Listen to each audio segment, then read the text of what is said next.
Okay, can everyone hear me?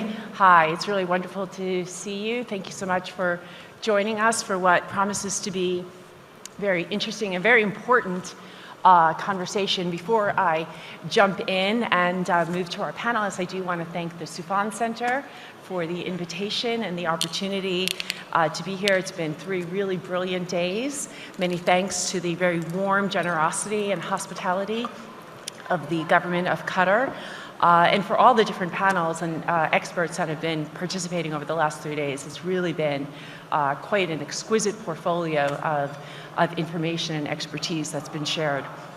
So what we're going to be doing for the next hour is discussing energy security and economic interdependence in an era of global competition. And I think something that we've heard a lot over the last 3 days is the issue of many emerging threats, a cascade of different threats that are quite significant across the globe. When I sat here a year ago, the topic was energy security in the context of Russia's reinvasion of Ukraine.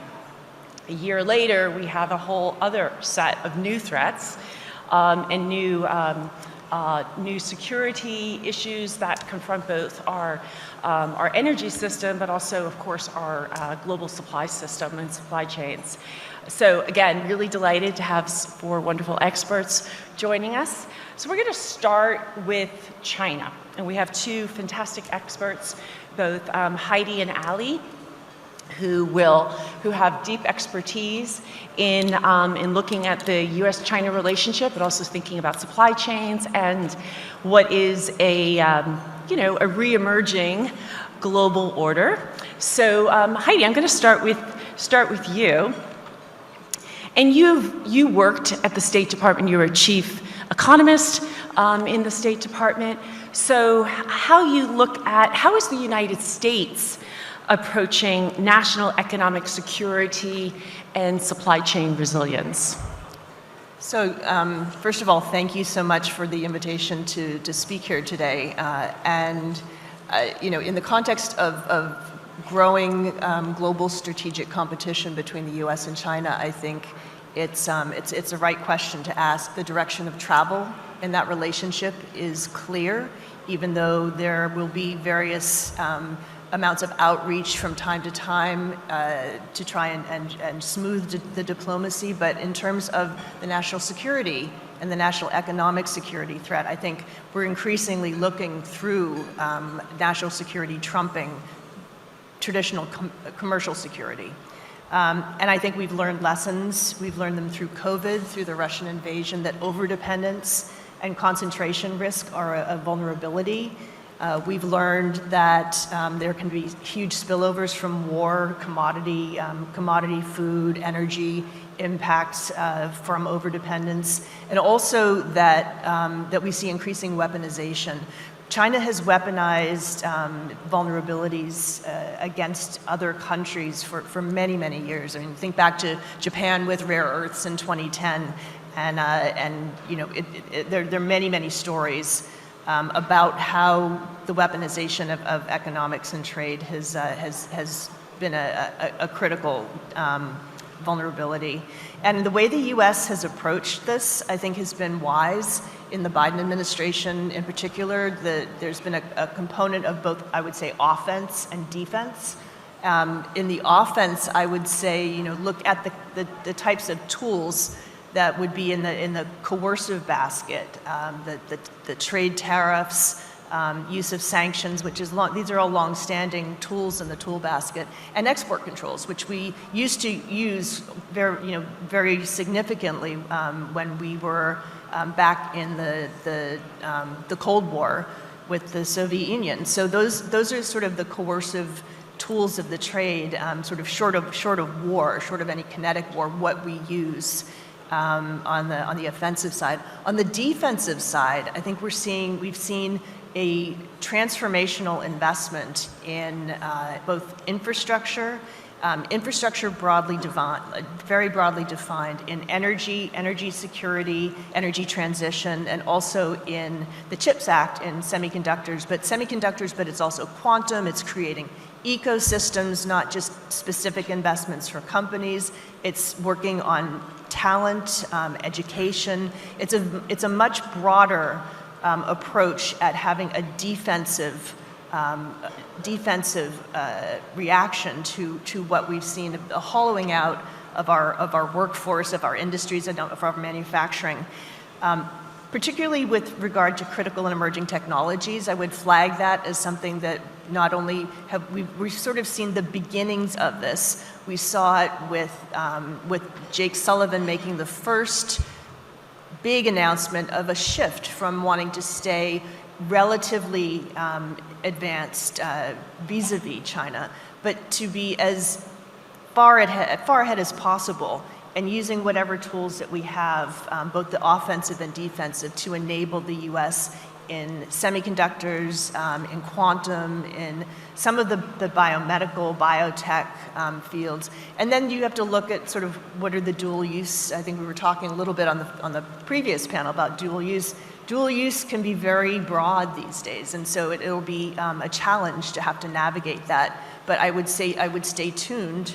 That is one area where we're going to have to be very much on guard for those, for the critical and emerging technologies.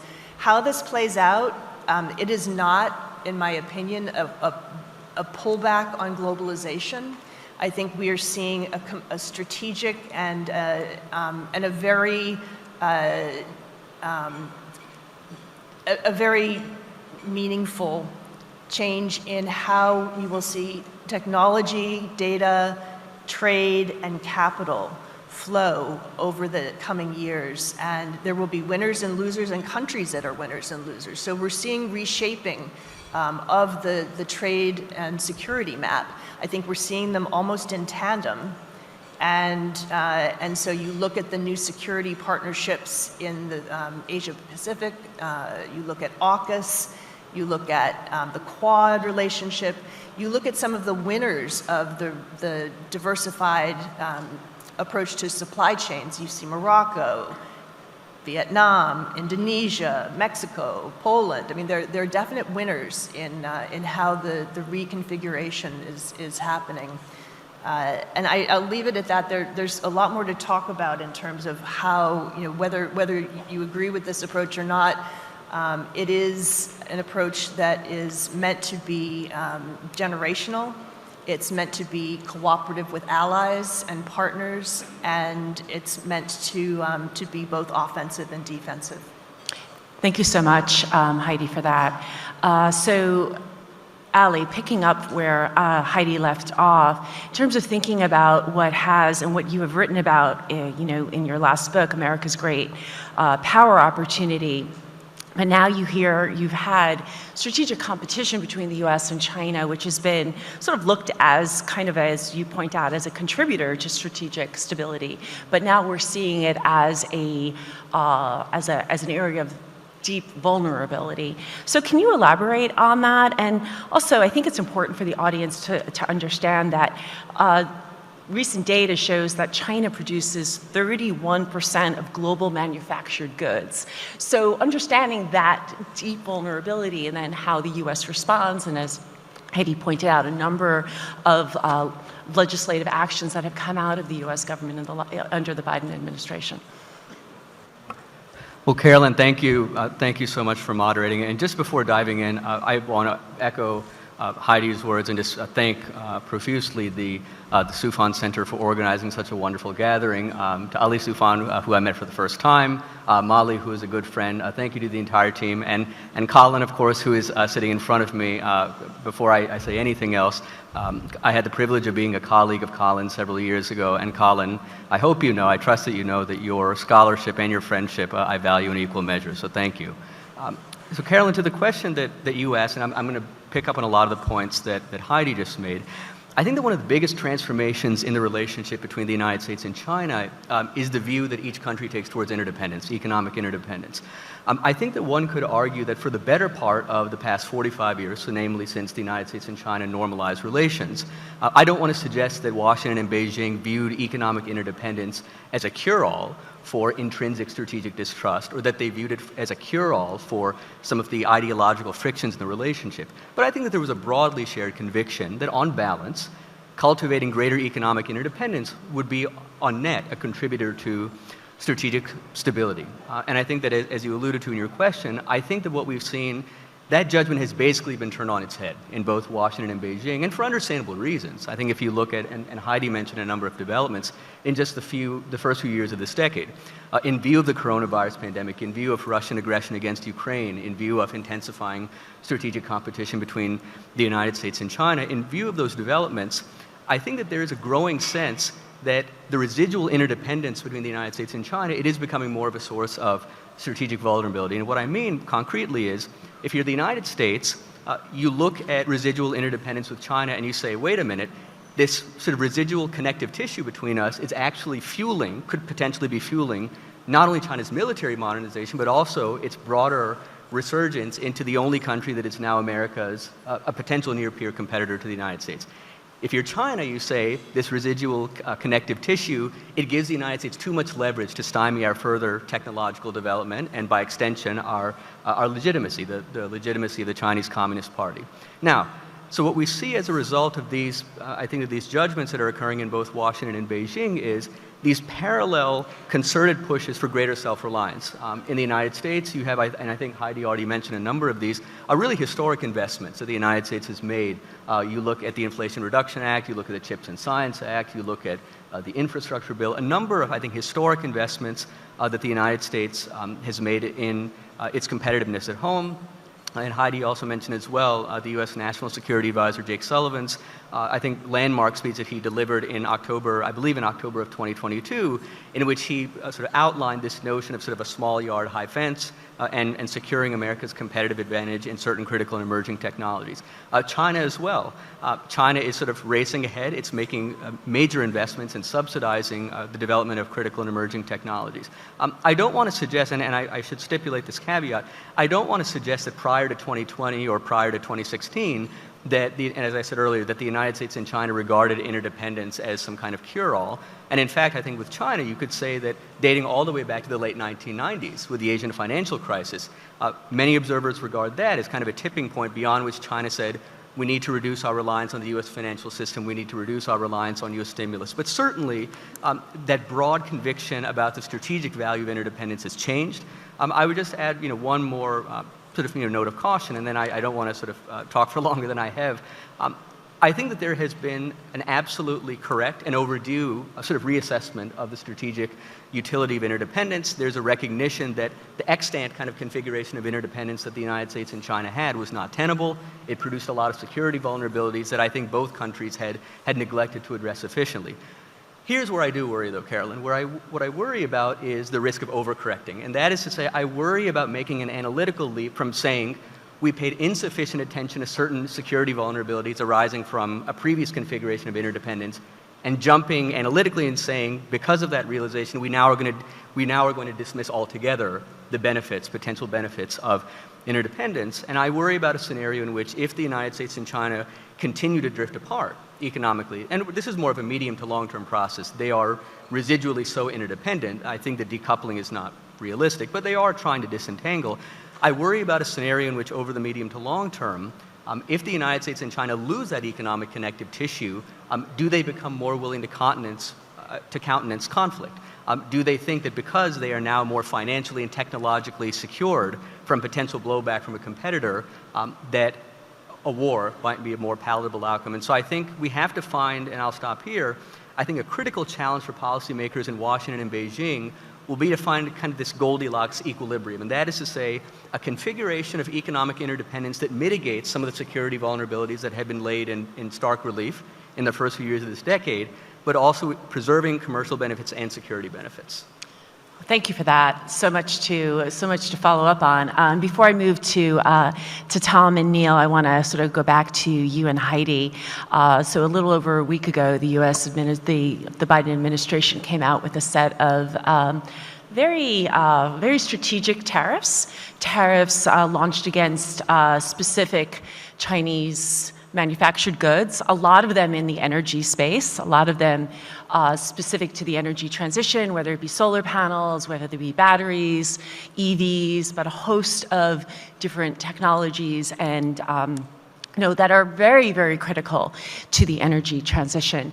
So as we think about this approach of economic statecraft used against China, and we think about the ongoing energy transition, how does this potentially slow down? Because I think if we look very critically at the United States, the Inflation Reduction Act and the infrastructure bill, all very good, but we're still far behind China when it comes to the manufacturing solar panels, lower cost electric vehicles. China is the #1 manufacturer of solar panels. In 2023, it became the largest manufacturer of wind turbines. So they really have capitalized kind of across what they would call the green energy space, also critical minerals, both the mining and the processing. So how does this in some way hold back the energy transition with the objective of kind of slowing China down? I'm just sort of curious as how you both see that. These tariffs there was a review of the Section 301 tariffs that had to be undertaken, and I was not surprised at all with the reaction of the 100% tariffs on Chinese electric vehicles. The overcapacity of China's electric vehicles and the vast subsidization that has happened, and I would actually have added probably the internal combustion engine as well, because they are massive producers of actually very high quality and competitive, because of the subsidies, cars in the market, and they really have leapt over an innovation hurdle with both battery technology and with their electric vehicles. There is a national economic security part of this, where one could have made the argument that because of digital connectivity of infrastructure, cars, the sensors that go beep when you back up in your car, and the cameras that show you where you are, software that you download, there is a national security case to be made for vehicles that are coming into the United States that are Chinese. But they actually went with tariffs, and it went for a more traditional protection, I think, protection of jobs and the auto industry itself. It's impossible to compete with a country that is a non-market supporter of industries that they consider to be strategic on the scale that China has invested in these industries over the years, and actually the multilateral system that was set up, if you look at the WTO and other paths for addressing some of the challenges of a non-market economy. If you wait all of the time for solar panel decisions to be made where the US has won those cases, the industries are already destroyed. They are gone. They're gone from Europe, they're gone from the US, and the lesson that we've learned the hard way is that when you lose those industries, you lose that lab to fab innovation cycle, and the know-how and the workers that are able to actually innovate in those industries to be able to compete in the future. So I think it's more than just a rash protectionist move. I think Europe is already on this path where they're doing the math between the climate trade-off with cheap green goods, and I think that they're going to end up being on the more protectionist side as well at the end of the day.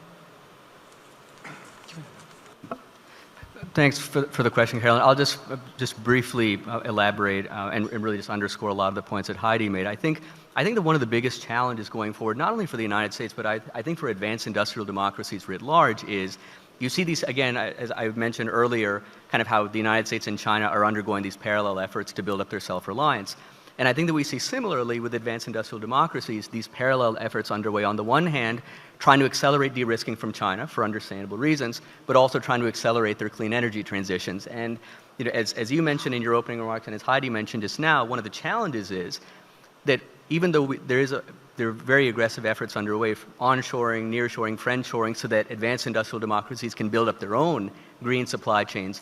Right now, as we speak, China has a really dominant role in so many green supply chains that I think that pursuing those efforts in parallel, we already see tensions emerging between those efforts, and I think that those tensions will continue. And just one sort of additional point, I think it'll be really interesting to see, and we already are seeing evidence, but I think it'll be really interesting to see how China's massive subsidization of certain critical and emerging technologies, how it affects China's growth story.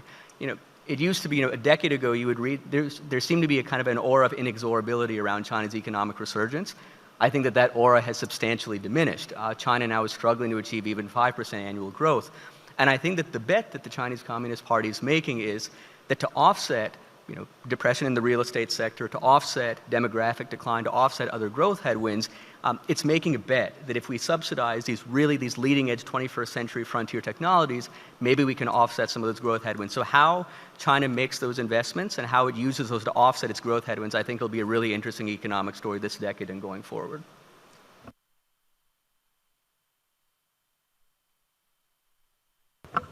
We're going to move now to the Middle East region. So I'm looking at Tom. Tom is an expert on Iran and Yemen, and he's been looking very closely at what's been going on in the Red Sea. And in the last 7 months, since October 7th, we've seen some, Houthi attacks in the Red Sea. So, and of course, I'll let Tom sort of give us more context, but very important in terms of when we think about maritime trade route in that region, and especially for oil and liquefied natural gas trade. So, Tom, will you go ahead? Thanks. Thank you. So I'll make 2 key points in the next brief few minutes. First of all, the Houthi threat to maritime shipping in the Red Sea is one that will stay with us for the foreseeable future. And 2, the US faces a menu of bad options to deal with what is a threat for the long term.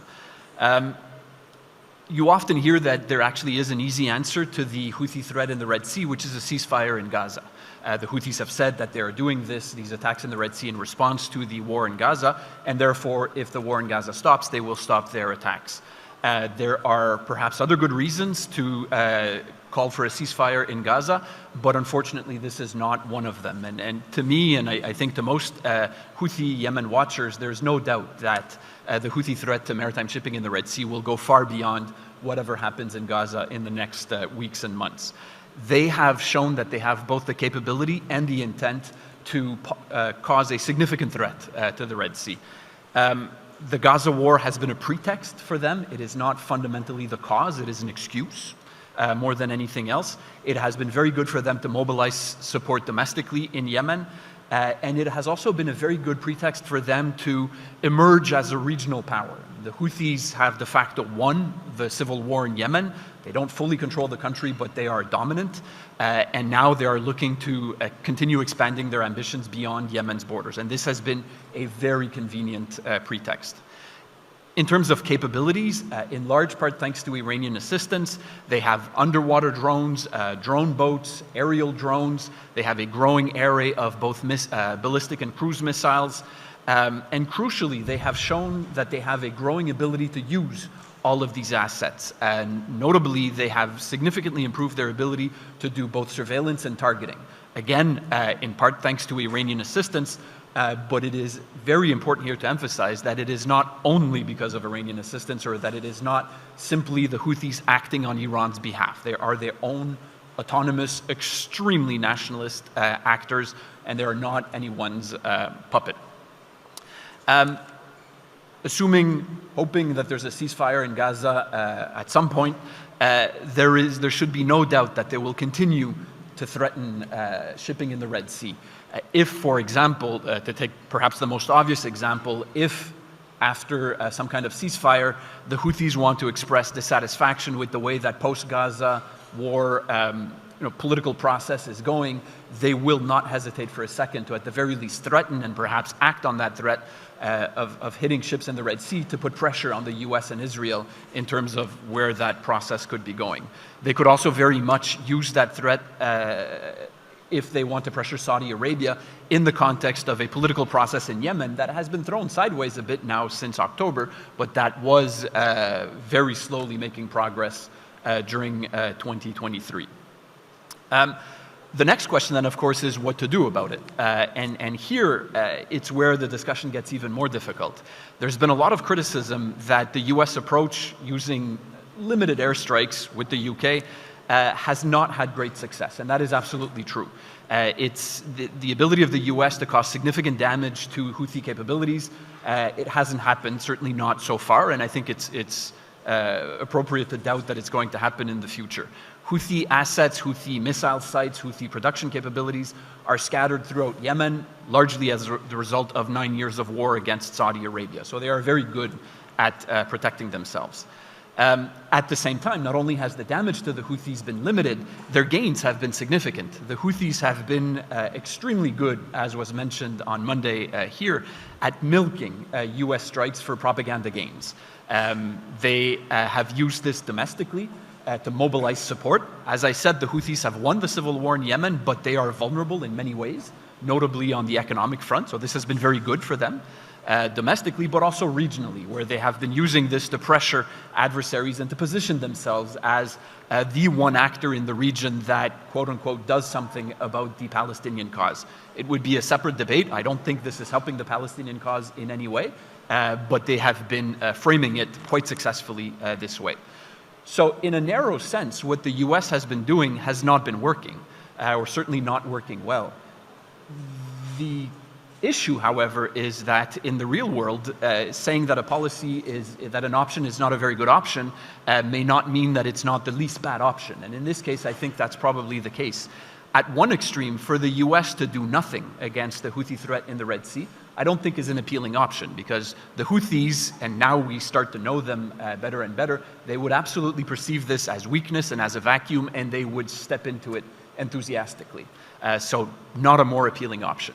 At the other extreme, to do more, I don't think is either an appealing option, more airstrikes, in the sense that that would risk the US getting bogged down, no exit strategy, the risk of escalation, which we don't need in the region at this point, and the risk of retaliation on American assets, but also possibly on Saudi or Emirati or Israeli assets. So in terms of airstrikes, the US might be at the sweet spot of the least bad option. The other point beyond the military dimension is to ask about a political process alongside the military tool. And here the challenge for the US is that there really is no viable avenue for a successful political process to try to resolve this issue, for the simple reason that the Houthis perceive that they have won in Yemen, and that is an accurate perception, but they tend to inflate that perception to the point that they are hubristic at this point. And I think it's accurate to use the term hubristic in this case. So the Houthis have no intention of negotiating with domestic partners or with anyone in the international community, or at least not to negotiate in a serious way.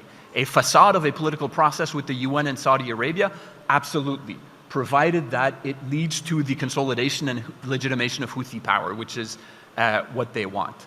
So in this case, there's simply not much for the US to try to negotiate. The internationally recognized government in Yemen is weak, it's fragmented, it's corrupt, it's viewed as illegitimate inside Yemen. And the idea that the US could prop it up, could support it, is in theory an interesting option, but one that has not succeeded for the last 9 years. And therefore, absent a significant change in that approach, it is also not viable. So bottom line, and I'll finish here, it is a problem that will stay with us for the foreseeable future. Right, and taking that then again into the geopolitics of energy, with Saudi Arabia being the second largest producer of oil in the world, tremendous critical energy infrastructure in Saudi. Is Saudi taking, you had mentioned that Saudi's kind of taking a more sort of a quieter role and not directly intervening. Is that something that you see moving forward? Well, Saudi Arabia's priority at this point with regards to Yemen, to extricate itself from a war that has failed. If you go back to 2015, Saudi Arabia had two objectives when it launched the intervention in Yemen. It was to roll back Houthi gains and reinstate the internationally recognized government. And in both cases, that not only has not happened, but the situation is worse in the sense that the internationally recognized government, as I said, is even weaker than it was back then, more fragmented. It spends sometimes as much time fighting amongst itself as it does against the Houthis. And the Houthis are exponentially stronger today than they were 9 years ago. Saudi Arabia's objective now is that it has realized it has not won the war and that it will not win it and that will not change, so it wants to extricate itself. The problem is that the Houthis know this, and in negotiations in the past couple of years, with a bit of a pause since October, the Houthis have consistently been asking more from Saudi Arabia because they know that Saudi Arabia absolutely wants to leave, and the Houthis hold the bigger end of the stick.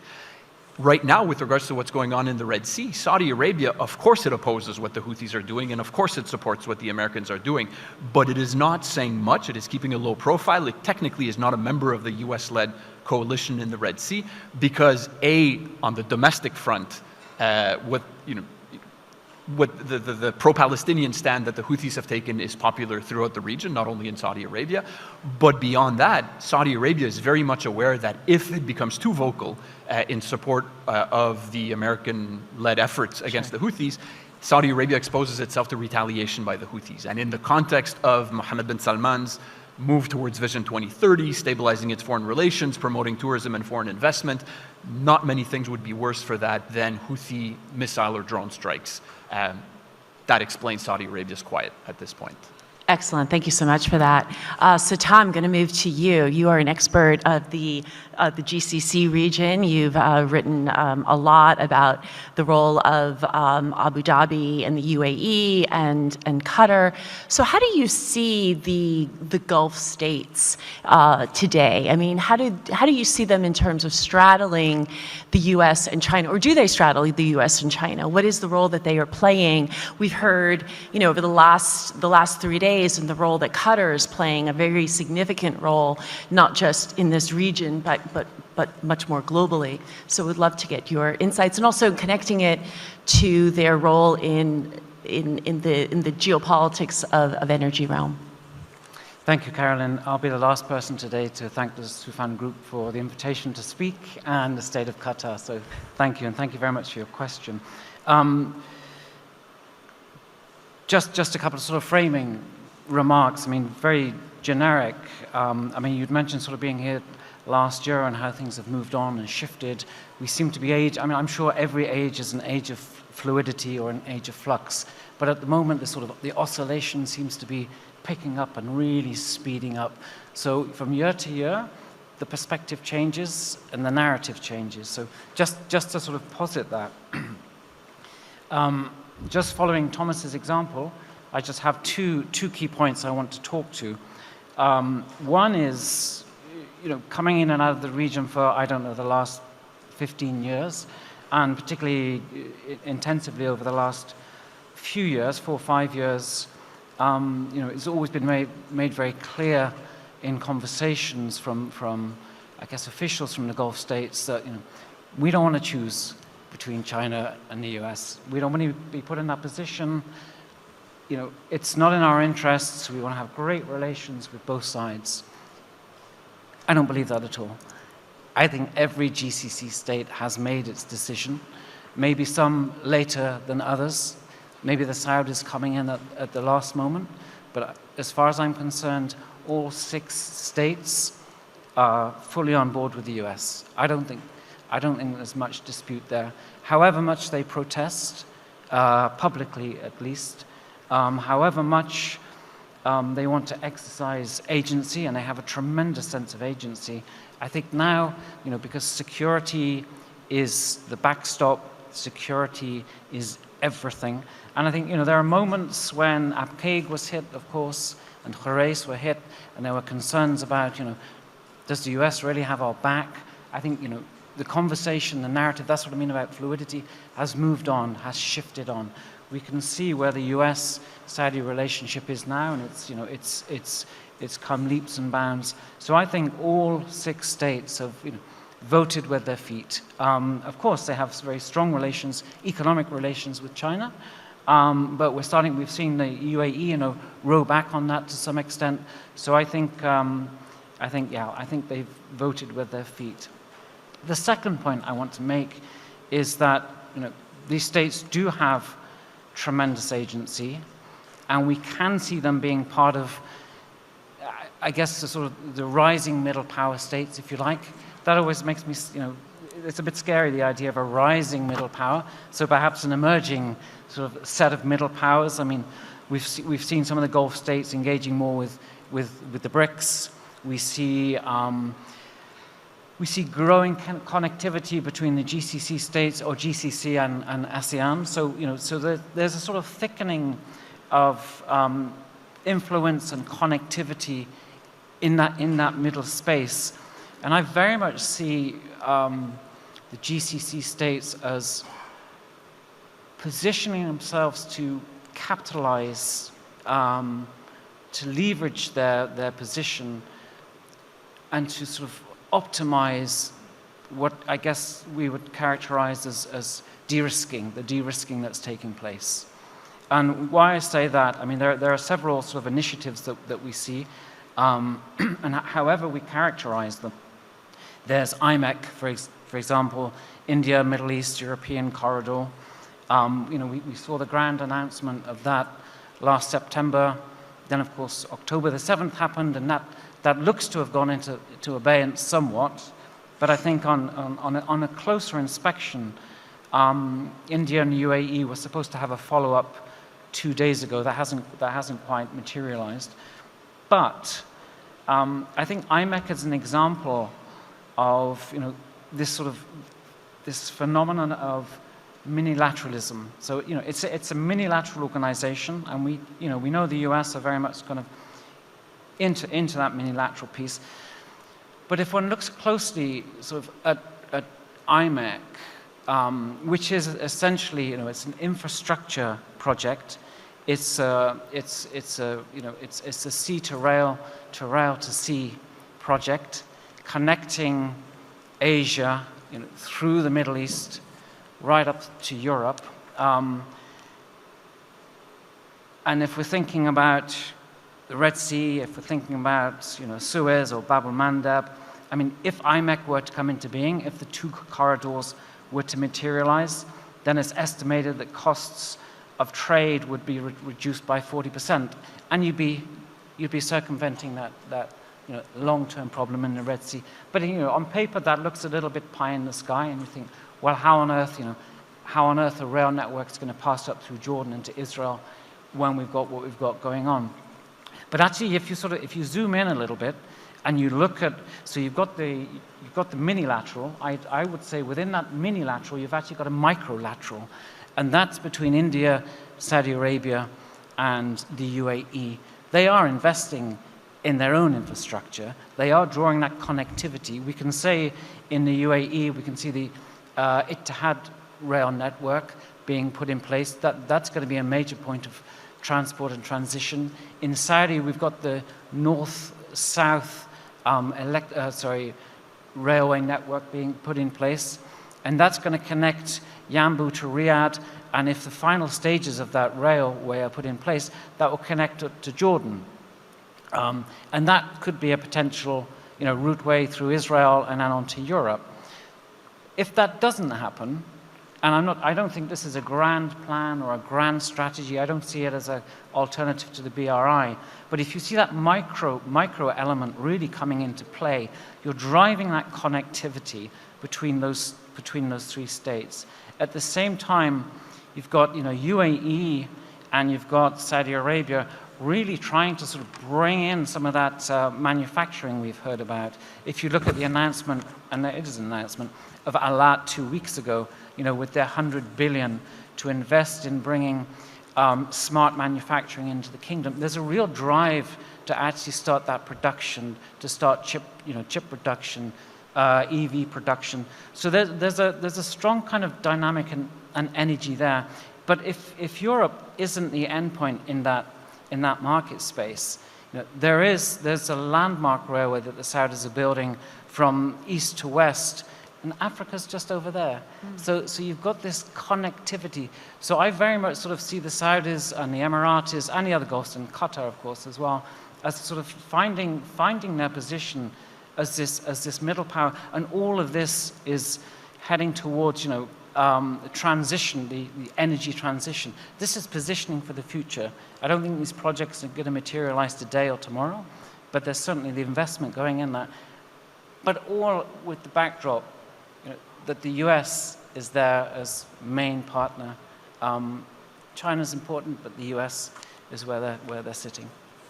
So following up on the energy transition, Qatar has come out very clearly in terms of expanding development of their liquefied natural gas capacity in the northern field, and even at the outset of the Conference of Parties number 28 in Abu Dhabi, that it was announced that Abu Dhabi, the UAE seeks to increase its production to about 5 million. I mean, do you see any scenario where there is a transition away from fossil fuels in this region? Anytime in the next, I mean, it's not going to be tomorrow, but do you see that sort of movement happening in the next 20, 30 years? It will happen. It will eventually happen. It's not going to, as you say, it's not going to happen overnight. Certainly, I mean, natural gas is going to be part of our energy mix for a very long time to come. So that's going to go way, oh wow, 2080, 2090. I think it's as base load. I think that's going to be there. I think the transition away from oil, it's not going to be, we turn off the spigot and we're going to stop producing. But I think its contribution to the energy mix over time will obviously diminish. But as decarbonization itself becomes more material, as it becomes more economic, that's for sure, that's going to extend the life of fossil fuels. But make no bones about it. I mean, I think the Gulf states are also investing tremendously in renewables. They're investing in hydrogen. So, I mean, they are positioning themselves as, the next energy producers and suppliers, generation 2.0. No, I completely agree. It's very much of all of the above strategy. Great, thank you. So I'm going to move. So Heidi, you wrote a great piece for the Council on Foreign Relations most recently in March. I think you came out with that, which was very prescient in light of the tariffs. But you also spoke about the threats to U.S. infrastructure, cybersecurity threats, and the Preventive Priorities Survey that was released in January 2020 for the first time had cybersecurity threats as a top-tier domestic security threat to the United States. Can you sort of speak to that with regards to critical U.S. infrastructure and threats that exist that are also very specific to energy? So I think that this loops into sort of our supply chain conversation earlier, because I think one of the big channels is going to be trusted technology, and there are opportunities for countries that are partners and allies to actually play into the supply chains that are going to produce those trusted pieces of technology. The piece that I wrote about was actually linking the infrastructure investment that you think about fixing the roads and the bridges and waterworks. Well, we found that over the past 5 years that all of our major types of infrastructure had been compromised by a Chinese state-backed cyber actor. It's called Volt Typhoon. It was lingering for the past 5 years, sort of sleeping, and was quite concerning. And it takes a review to find that yes, actually 80% of the cranes that operate in U.S. commercial ports are manufactured by one state-owned Chinese company, and that those aren't dumb cranes, sort of the old days. They're very smart cranes. We also found that there had been very suspicious software in some of the containers that were unloading some of those new cranes to be put. So linking it back into the generational, transformational infrastructure investment in the US, which I think is really the tip of the iceberg of what we need. They took some of that money that was meant for resilience, and it wasn't a small sum, it was $20 billion. And that is for, over the next 5 to 10 years, investing in just the cranes and upgrading the crane facilities so that they are not used to basically, spy on U.S. trade flows. A lot of the ports are located, the commercial ports are located near naval facilities. And we did it in a way that actually was sort of, I thought it was quite clever. It was onshoring. Japanese company Mitsui is actually going to be manufacturing cranes moving forward in the U.S. And I think that is a model that's kind of at least from a U.S. perspective, it's a win-win-win and illustrates how infrastructure, connected and digital and trusted technology, working with a close ally to onshore jobs using a combination of both public and private funding is a path that you're going to see quite a bit more of that moving forward, because our grids are compromised, our water systems are compromised, our wastewater pipelines, and so all of these types of critical infrastructure, we know that they've been compromised, and so we're going to have to deal with that moving forward. I look at it as an opportunity to work with allies and partners in these supply chains to create trusted technology cycles to be more resilient. Excellent. Yeah, and I just want to highlight to underscore in that piece, like 80% of operating cranes, ship-to-shore cranes in the United States are manufactured in China. That's right. Like, It's quite an extraordinary number. Ali, I want to go to you, and you have written a lot about the China-Russia relationship, and that we've seen that, evolve over time. Potentially, you could say it's gotten closer since Russia's reinvasion of Ukraine. How do you see that playing out over the next few years? Does China take an even closer role next to Russia, with Russia? How does Russia play its own hand with such a large and daunting neighbor? I used to live in Russia, and there was the idea that the giant at the door, and this was sort of before the close relationship, or what appears to be a close relationship between China and Russia. Thanks, Carolyn, for the question. I mean, there's no question that the China-Russia relationship is undoubtedly, it's getting stronger. Whether you look at the military dimensions of the relationship, the economic dimensions, the diplomatic, you look at the joint statement that China and Russia just released very recently, and I think it really suggests the extent to which, on a multifaceted basis, this relationship is growing. It's also becoming more asymmetric, and I think getting to your point, and it poses a conundrum if you're Russia. So if you're Russia, since Russia's sort of full-on invasion of Ukraine in February of 2022, it's basically been cut off. And we were talking about decoupling earlier in the US-China context. There is a real decoupling that is taking place between Russia and the West, and I think between Russia and advanced industrial democracies more broadly.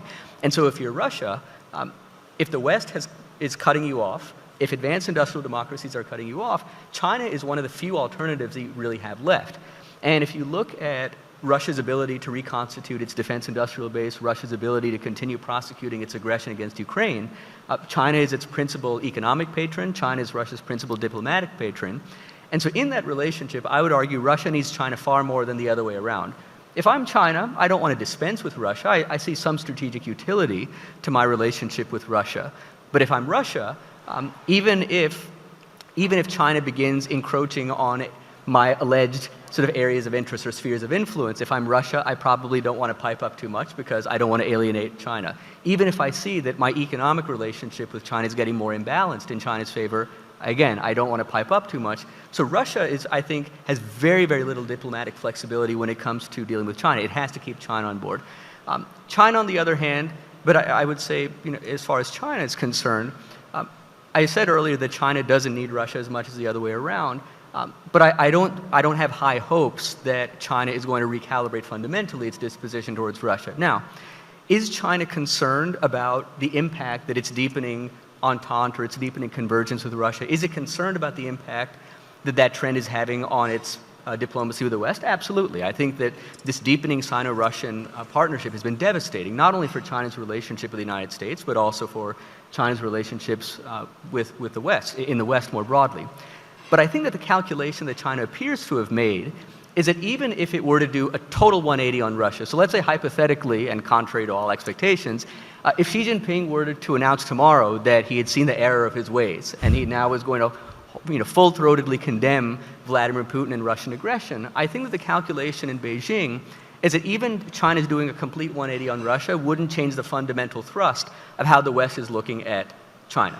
And so I think from Xi Jinping's perspective, he says, I do a 180, I probably am not going to get much in return, so why abandon Russia? I would just make one last point. I think that there has been a tendency to underestimate the strength of the Sino-Russian partnership. And I don't want to suggest that there aren't tensions in the relationship. China and Russia, they are not natural partners. They have historical sources of distrust. One of the reasons that I think that they are wary of forming a formal alliance, given their Cold War history, when the rigidity of that formal alliance actually led to a pretty catastrophic breakup in the relationship. So they don't want to form an alliance, and there are historic sources of distrust. But I think that one of the reasons that the China-Russia relationship endures is that you don't have to have a shared vision in order to propel a relationship. Shared grievances can be as powerful as a shared vision. I think if you look at China and Russia, and if you were to say, what is the shared Sino-Russian vision of international order, I'm not sure what the answer would be. If you were to say, enumerate the list of shared grievances, we could all come up with a very long list very quickly. And which is one of the reasons why, and then I'll stop here, it's one of the reasons why from time to time, I shouldn't say from time to time, I think on a quite regular basis, we see commentary or speculation about the possibility of driving a wedge between China and Russia. So during the Cold War, obviously the United States, it was about pulling China on board to counterbalance the Soviet Union, and now the thinking is, can we do kind of a reverse Nixon, as it were, and prevail on China to loosen its embrace of Russia. I often think of sort of Aesop's fable in this regard, so I'm sure all of you are familiar with it, but if you're not, in Aesop's fable about the wind and the sun, there's a man walking down the road, and the sun and the wind compete and this man is wearing a coat, and the sun and the wind compete with one another to say, which of us can get this man to remove his coat first? And so the wind huffs and puffs and puffs and puffs, and the man gets cold, and so he actually holds his coat more tightly, and the sun just sort of gradually extends its warmth, and then this man of his own accord says, it's getting warm, I'm going to remove my coat. The reason I give that analogy is you can think of sort of external pressures to drive a wedge. You can think of that external pressure as the wind. It's going to compel China. So the more you try to drive a wedge externally, I think the more it's like the wind. You're going to get China and Russia to embrace one another more closely. If there is to be any rupture in the relationship, I don't think that it will be as a result of external pressure. I think that it will be the result of an independent recalibration on the part of either Beijing or Moscow. So if China comes to conclude that its relationship with Russia is doing irreparable damage to its diplomacy in the West, so much so that it could actually constrain China's ability to achieve its long-term strategic ambitions, China might say, Russia, sorry, we can't do this anymore.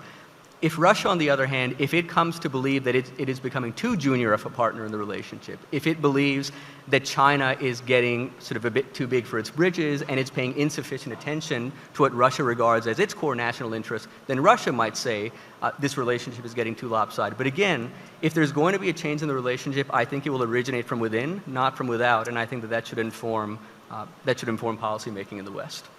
Great, thank you so much. So Tom, I'm going to move back to you. You are also, spend a lot of time thinking about Iran and writing about Iran. How do you see the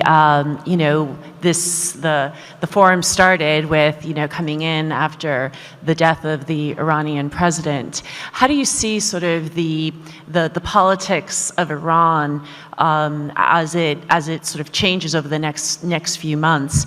Do you see that might be an opportunity for a kind of a shift in kind of internal domestic Iranian politics, or do you see that it will sort of more of a doubling down and it's friction with the West in the United States?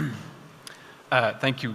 Good question, and very much a crystal ball question that is difficult to answer beyond or in the specifics. But I would say that in the short term, at the very least, and I think most observers agree with this at this point, in the short term, we need to expect much more continuity than change, for the reason that has been repeated a lot, but always is useful to emphasize, that the president is not the key decision maker in foreign policy. It's the supreme leader and it's the IRGC, and that's not going to change. So if the next president, who will be elected within 50 days, elected/selected, is equally a traditional conservative or a bit more moderate, a bit less moderate, it's not fundamentally going to change the country's trajectory. And I think we can be very confident in that assessment.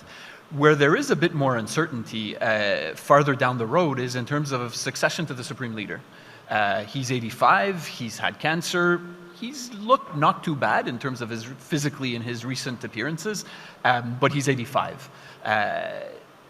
I find that some commentary in the last 48 hours have exaggerated Raisi's alleged front-runner status as a successor to the supreme leader. I don't think it was that clear, but he certainly was one of the possible candidates. And there had been movement in recent months of conservative factions, conservative individuals building up support behind Raisi's candidacy, even though it was far from a done deal. Now that has to start from scratch. And it is not clear at all to me, and reading commentary by Iran watchers in the last 48 hours, it doesn't seem to be clear at all to anybody else who could rally the type of support that Raisi was rallying, because it's not just an issue of where he fits on the ideological spectrum. That matters. But there's also the fact that Raisi's main strength was that he was obsequiously loyal to the supreme leader. He was not a strong individual. He was not particularly competent beyond executing what he was being asked. And that was key to his rise. So who is a comparable individual who is not only more or less where he is on the conservative spectrum, but equally pliable and obsequious to the supreme leader? I don't see who that can be at some point. So there is going to have to be a lot of jockeying and internal bargaining to see where the chips can fall and on which individual, and it might be more than one individual, which could make for a more competitive succession process. That being said, my default scenario and assumption remains that the succession process is more likely than not to be reasonably stable. There are scenarios where it's an unstable scenario that can bring in turbulence and perhaps expose the Islamic Republic. Not impossible, but I do continue to see the most likely scenario being one of, a fair bit of nasty jockeying, but stability and continuity.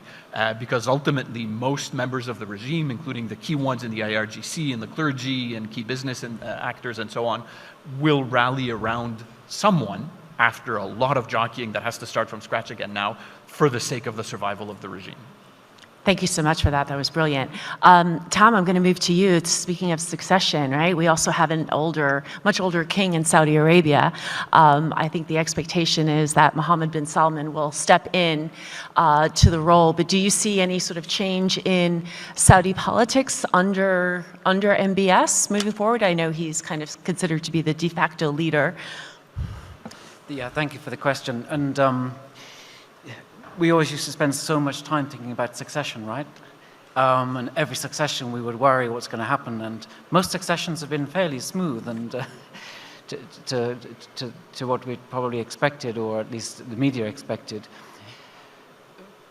Obviously, MBS is going to step into those shoes. The question will be, who does he appoint as Crown Prince? I don't think that's necessarily that important, given his youth. I don't think we'll see any major change, major shift in policy. Something that somebody who used to work with him till recently said to me the other day, which was very interesting, was that when he started working with him, MBS was very, very ambitious and very decisive, and those around him would sort of caution, we can't do that, that's a step too far, and he'd say, nonsense, we had Yemen, we had all sorts of other sort of interventions and bold actions. The reporting now, at least, is that he's now a little more cautious, and those around him want him to be bolder. So I think that his time as de facto leader has probably knocked him a little bit. He's got some experience, learned some painful lessons. So I don't think we're going to see a big shift. There was always that question about, two-state solution, always the question about Jerusalem, where's that going to be? But I mean, that's all obviously massively complicated right now, become much more complicated. It was the issue of normalization. I mean, it's hard, whatever the chatter is, it's hard to imagine normalization taking place at this particular time, even with the prospect of a two-state solution nailed to the wall, because that's never going to happen. So I think MBS will be a little more cautious than he has been in the past, particularly on something like that. So it'll practically be business as usual. We'll all be wanting to see who the Crown Prince is, but in reality, it doesn't really matter. And he's built a team around him that essentially have been there now for quite some time. He hasn't swapped out any of the key players around him. So it's a fairly steady ship. Excellent, thank you. Well, we're almost out of time. There's so much more to sort of dive into, especially across the larger sort of energy realm and the big players. But I think what I can sort of guarantee, also just taking away from this conversation, is that you can expect that geopolitics and geopolitics of whether it be supply chains, geopolitics of energy, what's happening across shipping lanes, what's happening in terms of small and medium powers are really having a great impact across the global stage. So I want to thank our panelists. Thank you so much for your brilliant insights. Really appreciate it. I really want to thank all of you who came out. I know this was the last panel of the third day, right after lunch, but really pleased to see a really nice turnout. Again, many thanks to the Safan Center for their exquisite work putting this all together. Wishing you all safe travels home. And again, thank you so much for joining us. Thank you.